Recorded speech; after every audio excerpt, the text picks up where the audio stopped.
hear words being thrown around like corporate scandal and government espionage.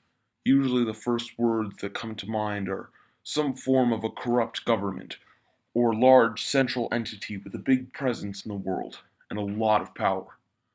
However, in this case, the party in question is none other than the common American delicacy of the hot dog. As strange as it may seem, there are actually large figures at play that many have chosen to ignore that control us like puppets. And today we will explore just how deep these scandals run. This investigation began when news sources such as the Washington Post, the New York Times, and CNBC began to publish astounding articles detailing millions of dollars being funneled into politicians' pockets with the intent of creating new legislature to help increase hot dog sales. Reports of over $10 million being used to get Washington on the side of hot dog companies. To further understand the intended effect of all this, we interviewed John Marble, an expert in hot dog political manipulation.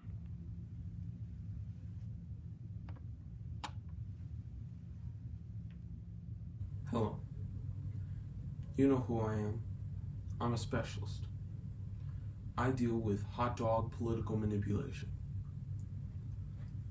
Now, my goal is to help explain to you why you're being scammed every day. So, let's say you're a hot dog company, and Washington has just made a new law. And it says you have to make sure all your hot dogs aren't poisonous. Now, this is horrible for business. It's going to take time, employees, money, all to just meet up to this law. How frivolous. So, how about instead, you go to dinner, put some cash under the table, pass it to the congressman, get that law done with. Push it aside. Act like it never happened. That happens all the time. But now you might be saying, wait, this is just how political lobbying works. This happens all the time. What's so special about this? Why should I care? Well, here's why.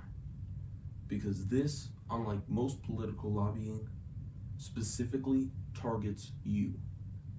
Because Washington, they use your taxpayer money to make that law. And then hot dog companies use the profits from the money that you pay for their hot dogs to get rid of that law. In the end, you're just forking over cash to get nothing done. We attempted to reach out to Bob Wagner, an analyst in the recent spike of fake news, such as many of the commercials hot dog companies have released, but were turned down when we informed him that by drain the swamp, we meant expose hot dog companies for their blatant sausage lies, and not the deep corruption that lies beneath Washington. To this, he respectfully replied, "This is the dumbest thing I've ever heard, and documentaries of lies like yours are the reason I even have this job." His strong worded reaction has led us to believe that he is in fact working with Vienna Beef and other hot dog affiliates. In fact, this is proven by the hundreds of documents we are about to exclusively release detailing millions in tax fraud, bribery, and other major federal offenses.